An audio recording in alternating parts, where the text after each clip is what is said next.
Whatever Mr. Trump says, Mr. Modi will do. Whatever, Brother Tamil. whatever Whatever Mr. Trump says, Mr. Modi will do. Brothers and sisters, you must have seen yesterday Mr. Narendra Modi's face in Parliament. சகோதர சகோதரிகளே, நேற்று நீங்கள் பார்த்திருப்பீர்கள் மோடி அவர்களுடைய தொங்கி போன முகத்தை பாராளுமன்றத்தில் பார்த்திருப்பீர்கள். Whenever he comes to Parliament, he cannot look into our eyes. எப்போது நாடாளுமன்றத்துக்கு வந்தாலும் எங்கள் பார்வையை நேருக்கு நேராக அவரால் சந்திக்க முடிவதில்லை. And the reason for this is he's a compromised prime minister. Leaders அவர்களோடு உள்ள தலைவர்களோடு சமரசம் செய்து கொள்கிறார்கள்.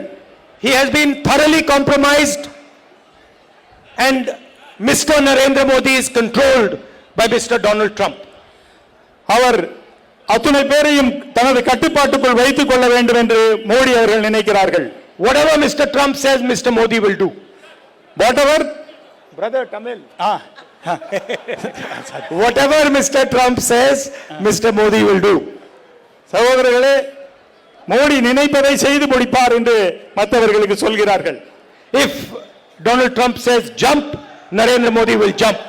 டொனால்ட் ட்ரம்ப் என்ன சொல்கிறாரோ அதை உடனடியாக செய்வார். கீழே குதி என்றால் குதித்து விடுவார், படு என்றால் படுத்து விடுவார். மோடி ட்ரம்ப் சொல்வதை அத்தனையும் அப்படியே கேட்டுக்கொண்டிருக்கிறார்.